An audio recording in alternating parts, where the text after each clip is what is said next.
উচ্ছেদের আতঙ্ক চরম পথ বেছে নিল কৃষ্ণাইয়ের যুবক। মৃতের নাম মনিরুল শেখ।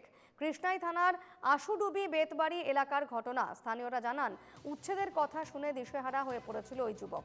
মঙ্গলবার বিকেলে গলায় ফাঁস দিয়ে আত্মহত্যা করে যুবক। ঘটনায় গোটা এলাকায় চাঞ্চল্য। আজি আমাৰ অঞ্চলৰ ল'ৰা এজনে এই উচ্ছেদৰ হতাশাত ভুগি আজি ফাঁচি ল'ব লগা হৈছে। ইয়াৰ বস্তু বাহিনী যিমানখিনি আছে এইবিলাক গোছ গাছ কৰি ৰাখিছে, ক'তো ৰাখিবলৈ ঠাই পোৱা নাই। যাৰ কাৰণে এই হতাশাত ভুগি এই উচ্ছেদৰ ভয়ত সি আজি ফাঁচি দি মৰিছে। ই আমাৰ ফৰেষ্টৰ পৰা ৰেঞ্জাৰবিলাকে ডেইলি এনাউন্স কৰে মানুহখিনিক আতংক কৰি পেলাইছে। আজি এজনে ফাঁচি দি মৰিছে, কিমান মানুহ ফাঁচি দি মৰিব তাৰ কোনো নিৰাকুল নাই। আপোনালোকে চাব কিমান মানুহ ফাঁচি দি মৰে। ইয়াত কমচে কম 900মান ঘৰ আছে। এই মানুহখিনি ক'ত যাব?